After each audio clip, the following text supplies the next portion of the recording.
آخر میں صحیح بخاری کی ایک حدیث جس میں جنت میں ایک جماعت کے داخل ہونے کا ذکر ہے. یا اللہ ہم سب کو اس جماعت میں شامل فرما دے, ہم سب کا اس جماعت میں داخلہ عطا فرما دے, وہ منہج عطا فرما دے جو ہمیں اس جماعت کے قابل بنا دے. رسول اللہ صلی اللہ علیہ وسلم نے ارشاد فرمایا اول زمرن تاج الجنہ وجوہہم کالقمر لیلۃ البدر. میری امت کا پہلا گروہ, پہلا لشکر اور پہلی جماعت جو جنت میں داخل ہوگی اور ان کے چہرے 14ویں کے چاند کی طرح روشن ہوں گے. یہ پہلا گروہ جو داخل ہوگا اور چہرے ان کے 14ویں کے چاند کی طرح روشن ہوں گے. نبی علیہ السلام نے ان کی ایک صفت بیان کی, بس وہ صفت قابل غور ہے. قلوبہم علی قلب رجل واحد, ان سب کے دل جو ہیں وہ ایک شخص کے دل کی مانند ہوں گے. وہ افراد تعداد میں لاکھوں ہو سکتے ہیں, کروڑوں ہو سکتے ہیں, لیکن جب ان کے دلوں کو آپ ٹٹولیں گے تو لگے گا کہ یہ دل ان کروڑوں افراد کے نہیں ہیں بلکہ ایک ہی شخص کے ہیں. یہ ہے وحدت منہج, وحدت عمل, وحدت عقیدہ.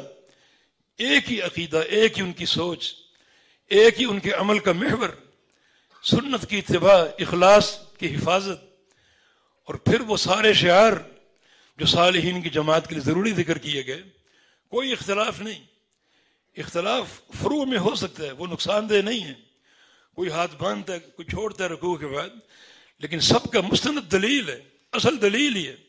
یہ چھوٹی چھوٹی باتیں یہ اختلاف شمار نہیں ہوتی کیونکہ سب کے پاس دلیل ہے. تو دلیل کی بات جب ہوگی تو یہ منہج کی وحدت ہے. یہ پہلا زمرہ جو جنت میں داخل ہوگا, اللہ ان کے چہروں کو 14ویں کے چاند کے روشن کر دے گا. اور ان کی پہچان کیا ہے کہ ان کے دل شخص واحد کے دل کی مانند ہوں گے. وہ شخص عربی ہو یا عجمی ہو, شمال کا رہنے والا ہو یا جنوب کا رہنے والا ہو, مغرب کا ہو مشرق کا ہو, ایک ہی ان کا عقیدہ تھا, ایک ہی ان کی فکر تھی. اور یہ توحید اور عہد الحدیث کا شعار ہے.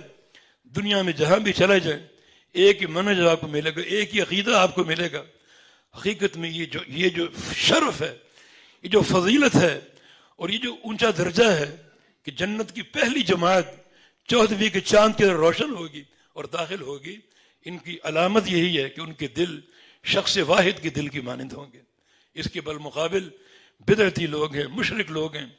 مشرق میں چلے جاؤ ان کا طور طریقہ اور ہے, پاکستان میں دیکھو ان کا طور طریقہ اور ہے, دیگر علاقوں میں افریقہ میں چلے جاؤ ان کا طور طریقہ اور ہے. اختلاف ہی اختلاف ہے, قلبی اختلاف ہے, عمل کا اختلاف ہے. یہ اہل بدعت کا شعار ہے. ہمیشہ مختلف آپ کو ملیں گے, لیکن جو جنتی گروہ ہے, پہلا گروہ جس کو اللہ تعالیٰ یہ سعادت دے گا, ان کے چہروں کو چاند کی مانند روشن کر دے گا, ان کے دل شخص واحد کے دل کے مانند ہوں گے. علماء سے جڑ جائیے اور منہج کو پہچانیے. عقیدے کی سلامتی کیا ہے, عمل کی سلامتی کس چیز پر قائم ہے, اور وہ جو مناہج ہیں سچے لوگوں کے, صالحین اور صادقین کے, وہ کیا ہیں, ان کو آپ اپنا لیجئے. وہ منہج ہمیشہ ایک ہی طرح آپ کو ملے گا. آپ سعودی عرب چلے جائیں, مصر چلے جائیں, اور جناب کسی اور علاقے میں یورپ چلے جائیں, جو اس منہج کے حاملین ہیں, ایک ہی فکر ان کی ہوگی, ایک ہی عقیدہ ان کا ہوگا, ایک ہی فہم ان کا ہوگا.